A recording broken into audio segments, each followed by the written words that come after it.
Hi guys, and welcome back to another episode of the Creating a Legacy podcast with me, Talia Atun. If you're watching this on YouTube, welcome. I'm glad you're here. If you're watching on Spotify or Anchor or wherever our podcast is streamed, welcome as well. It means so much. If this is your first time, it means so much that you joined us. And if you've been here before you came back, welcome back. And welcome back to me too, because I am coming back from a season break, well, a mid-season break, I should say.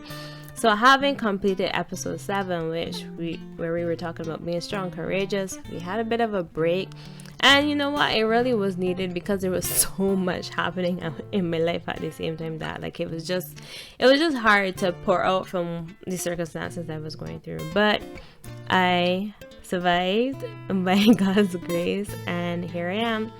We're back, and we're at episode 8, and in biblical numerology, 8 means new beginning. So we're back, and we're here with new stuff. We're refreshed, we're ready, and we're ready to dive in. And of course, all of our topics come from something that I have been through or something that I've experienced. And well, today's topic is based on some introspection. So I haven't gone through the last couple of weeks and all the trials and tribulations that came with that. I really wanted to step into June with a new perspective. I remember I was on Instagram one day, actually. So it was on May 31st. I was on Instagram, and this video came up on my feed, and what caught my attention is what the girl was talking about. And in essence, what she was saying is she had been going through something that I had gone through as well, where you would come on Instagram, especially for someone like me who does the whole social media management in addition to all the other things that I do with the different companies. She found that she went on Twitter for one thing and she was there for hours. And I would go on Instagram, for example, looking at the trending audios or whatever, trying to plan out content for all of my clients during the week. And then I realized that I am completely distracted and I have lost a whole bunch of time. And if you have a schedule like mine, you can't afford to lose time. It's very, very expensive. Because now it means that maybe your production is thrown off, or it means that maybe something that you had scheduled for that day now has to be pushed to tomorrow. And I still try to have some element of structure to my life.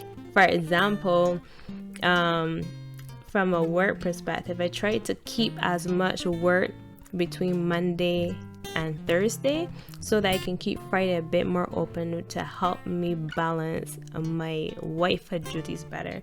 So everything with my chores and all of that are pretty much centered on Fridays, and then Saturday, any incidentals that came up, any additional work that I might need to get done, I will do that on Saturdays, but more at my leisure, because I know that, okay, the house is clean, I've done laundry, all these different things have been done. And that works for me.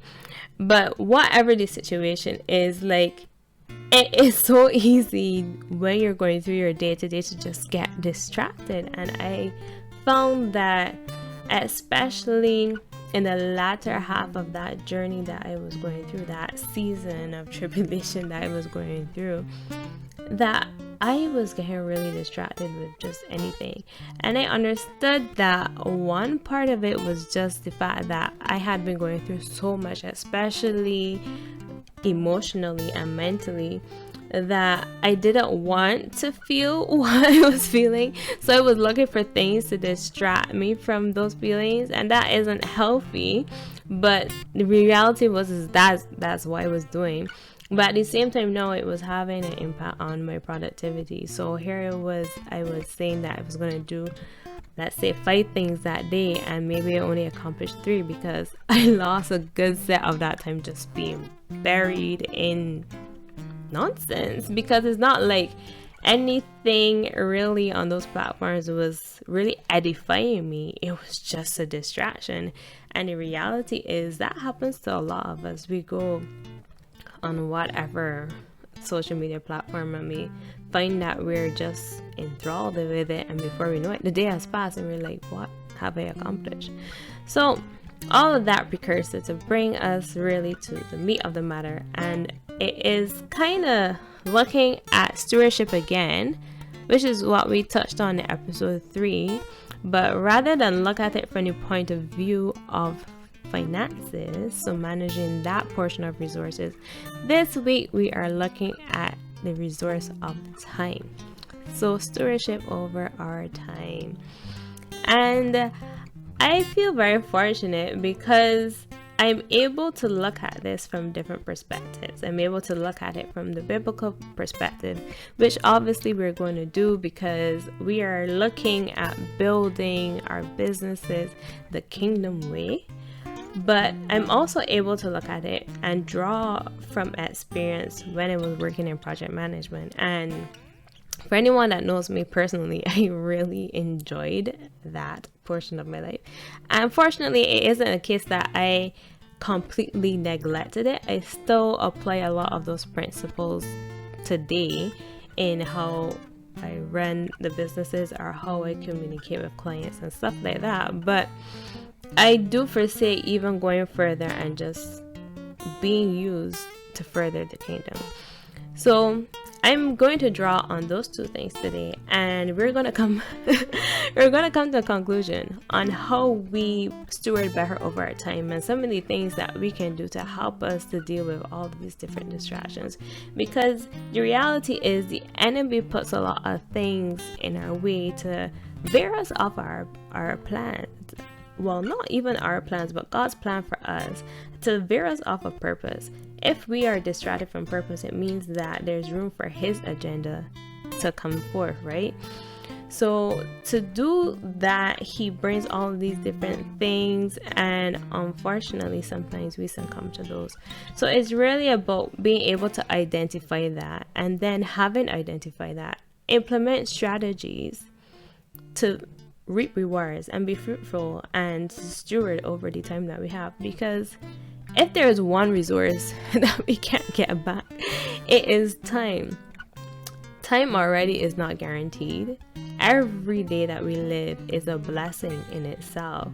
And then to squander it with something that's irrelevant, that's not good. So we really want to look at that and see how we can be diligent and how we can steward over our time. And that is what we're going to talk about today. All right.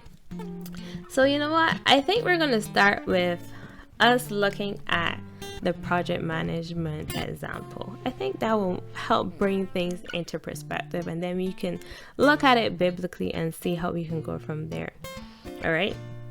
So in project management, there is this principle called, well, it has many names, but it is commonly known as a project management triangle, or it is also known as a triple constraint. But in essence, there are 3 major elements that impact this one thing.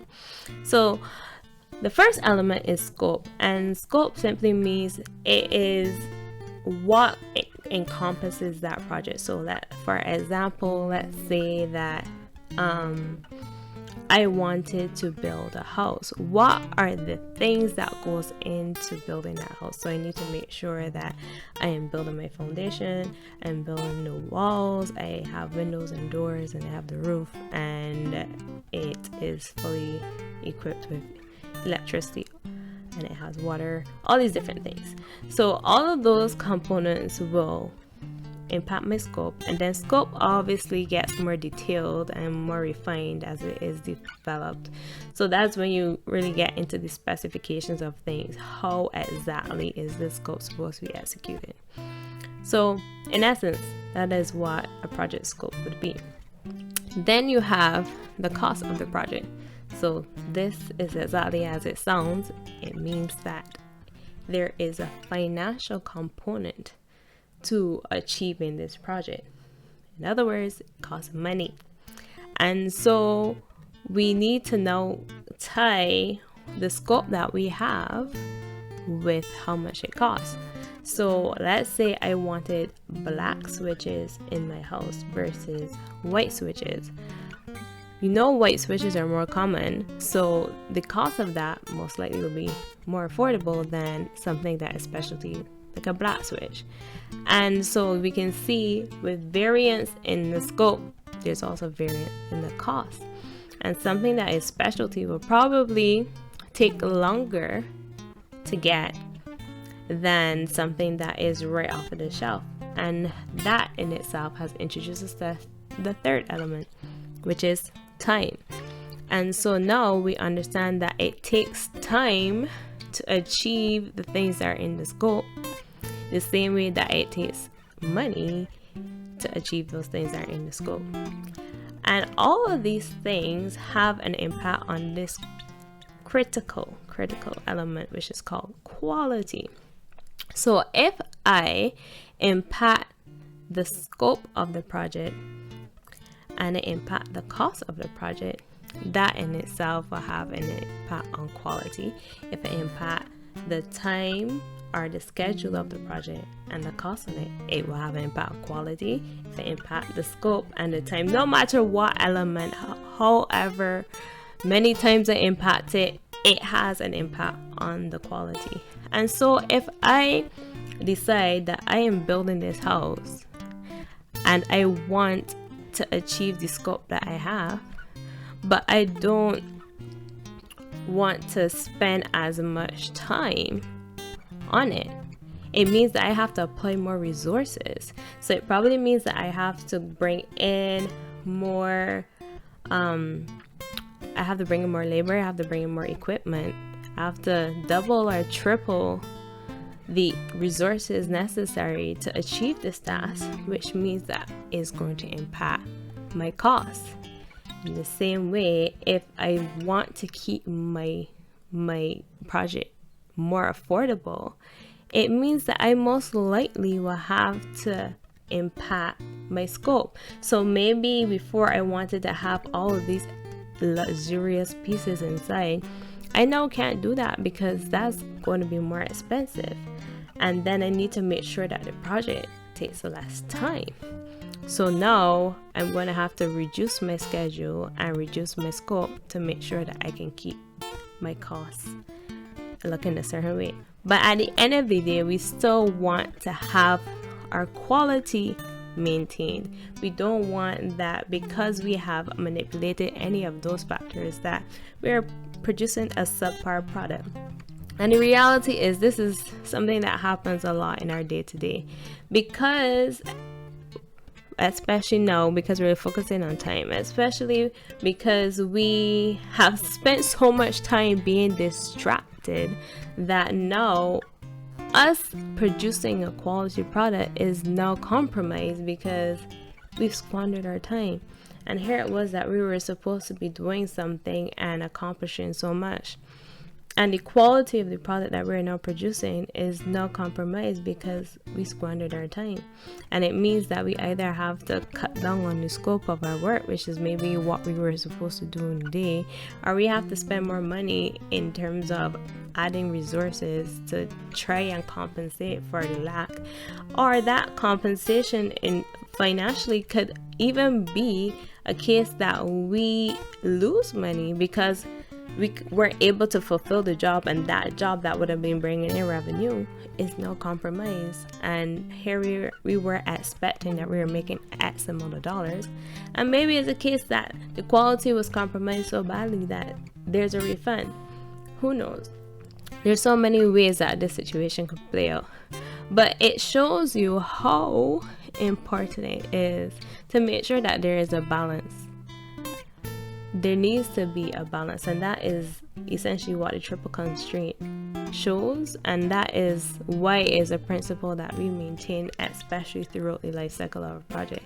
And managing your business is the same way, but let's look at the time component today. Let's zero in on that, focus more on that, and see how we can be more effective with our time. So remember, I spoke about all the distractions that could come about in today's world. Like, the reality is we are surrounded with distractions, but how do we stay focused? What strategies can we implement to help us zero in on what we need to do and get the things that we need to get done? So from my little introspection over the past couple of weeks, I realized that one of the first things that I really needed to do is to make God a priority. And you're like, you talk about God all the time. How do you mean? What do you mean you haven't made God a priority? It isn't that I don't acknowledge God, because I do.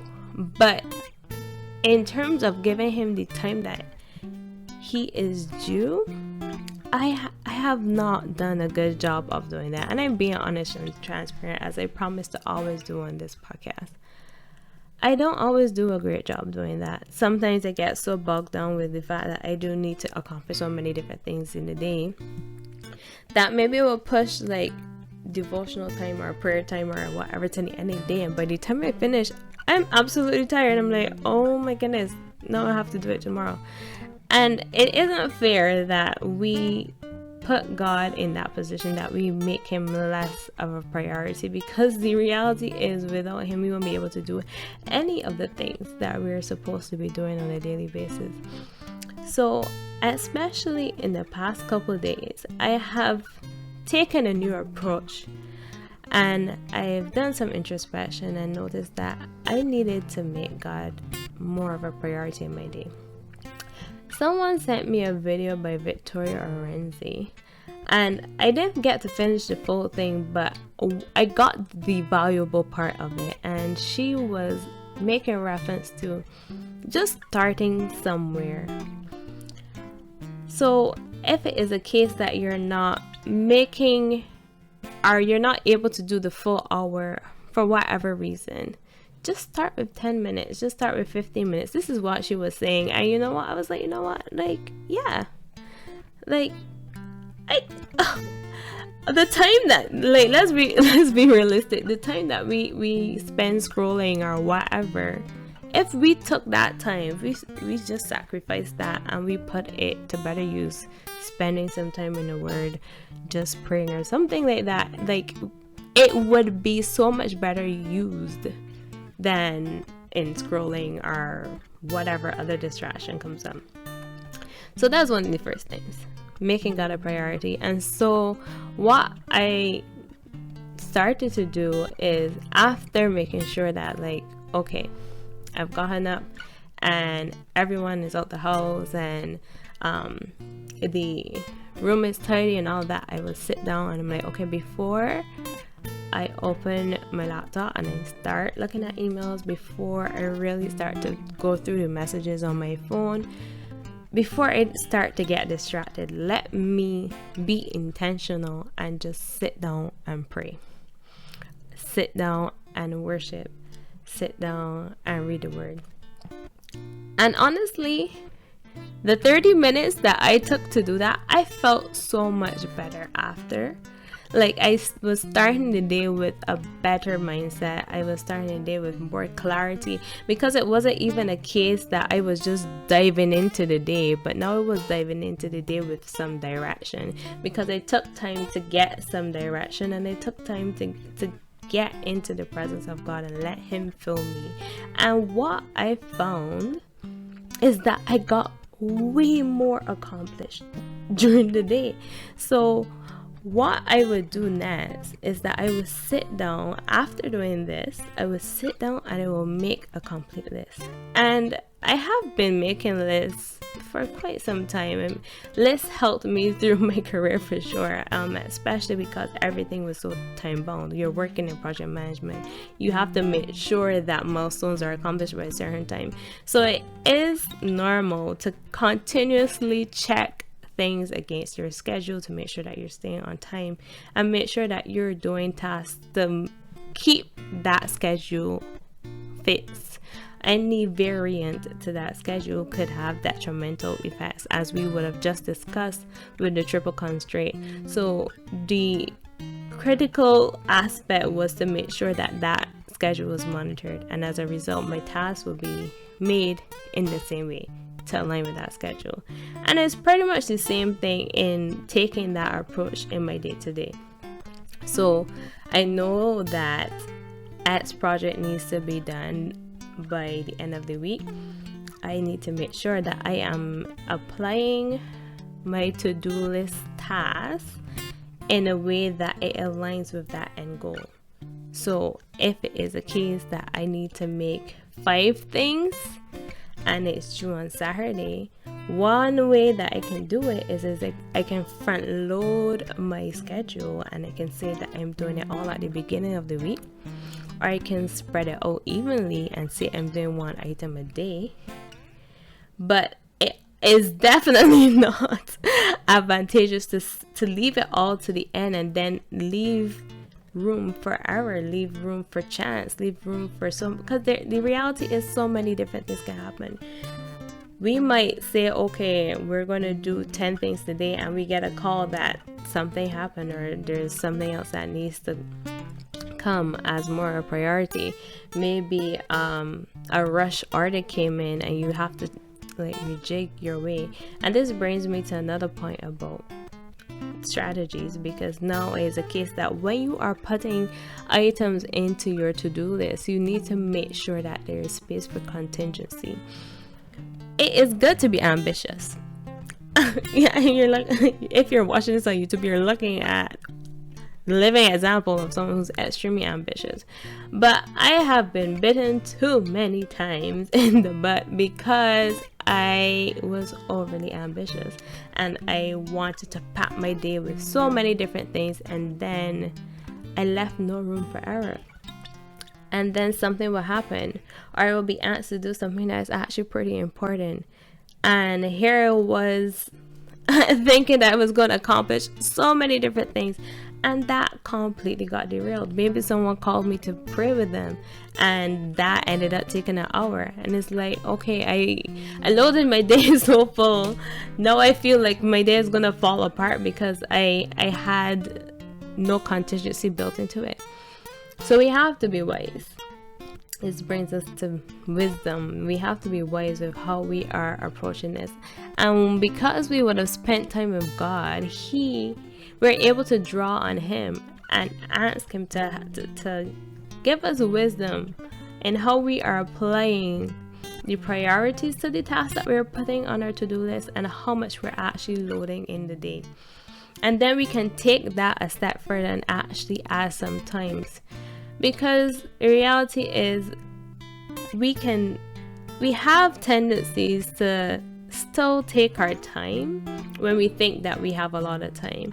And so if we give ourselves a constraint, a realistic constraint that is, and we say, okay, it's going to take me 2 hours to do this, so between 9 and 11 I do this, and let's say there is like 15 to 30 minutes grace, that's great. It gives you time to have that mental break in between. It gives time for if there's a phone call or something that comes up, and it still gives time for you to accomplish that task. And before you know it, applying these strategies, you have a full to-do list, but a to-do list that is manageable, a to-do list that makes sense. And then you just sit down and you tick off items, or you cross items off, whatever the case may be. You do this and you have a successful day and you feel accomplished. You don't feel like the whole world has fallen apart. And you know, the reality is that when things like that happen and they derail you, you're like, oh my goodness, like what am I going to do now? And those things tend to have an impact that roll into other days, and you find that the entire week becomes derailed and you're like, what have I even accomplished in the first place? And one of the last things that I'm going to say, and this is something that I am still working on myself, I'm getting a lot better, is starting early. The reality is the more hours that you have available in the day, the better. Because now, rather than having 6 hours, maybe you will have 10, maybe you have 12, depending on how early you start your day. And it still depends on, like your life. It depends on who you are as a person, because I tend to be very nocturnal, so I have a tendency to want to start my day a little later, but I also go to sleep a little later, and I get it balanced out. I mean, if that works for you, who am I to knock it? But the times that I do start early, I do get a lot more accomplished. And there are times that I will start early and still finish late, and I get even more accomplished in that day. And then God gives me extra grace to make it through the next day, and I actually wake up very revived. And like I can't even explain it. But how can you explain the things that God gives to you? Like His mercy, His grace they're abundant. So let's just do a general recap of some of the things that we can do to help us manage our time a little bit better. So number one, we're going to make time for God first and foremost. And then we're going to be strategic in terms of writing a list. So we need to make sure that we assess all the things that we're going to do for the day, and we write that to-do list. And then we're going to make sure that the things that we're putting on this list, that we add some times to them, attainable times. And then we're also going to make sure that we leave contingency space and we don't overfill our schedule. And last but not least, we're going to start early. We're going to start early. And there is something that I just want us to look at to kind of just give us a general understanding of how important it is to manage your time. And it is from Ephesians chapter 5 verse 15 to 17, and it says, "Be very careful then how you live, not as unwise but as wise, making the most of every opportunity, because the days are evil. Therefore, do not be foolish, but understand what the Lord's will is." And in this, you can even see the reiteration of how there's so many different distractions. Because the days are evil, there's so many different things that are just trying to derail us from purpose. But when we act with wisdom, when we draw onto God, when we use every opportunity that He has given us, when we use the time that He has given us, then we're able to accomplish so much more.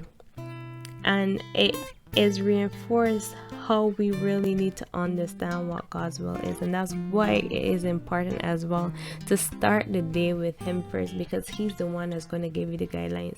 And if there's anything that I can tell you from this week thus far, is that every day, having made that conscious decision to be intentional and to start the day off with Him, I have accomplished so much more this week than the weeks that I have not done that. Like, I am just being honest and transparent. This week, I feel like a new person.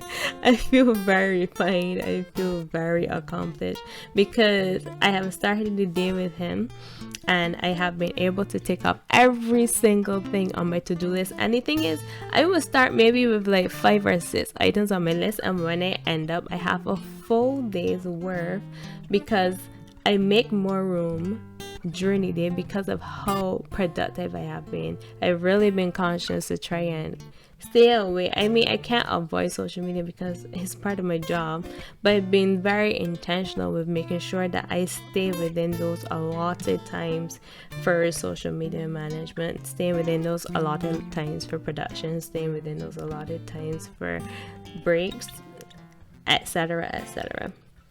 So I've said a lot today, but I really hope that it has helped. Thank you so much for listening. Can't wait to see you for the next episode. So don't forget to check us out on Instagram. Our Instagram is Creating a Legacy Podcast. And of course, whenever we do tweet, and we have been getting better with the tweets. Whenever we do tweet though, we are the Atun Legacy on Twitter. All right. So until the next time, I'm gonna see you guys, and this episode is dropping after Father's Day. Yes, after Father's Day. So happy Father's Day to all of our fathers. We love you. We appreciate you. Thank you guys so much for joining me for another episode. And until the next one, bye.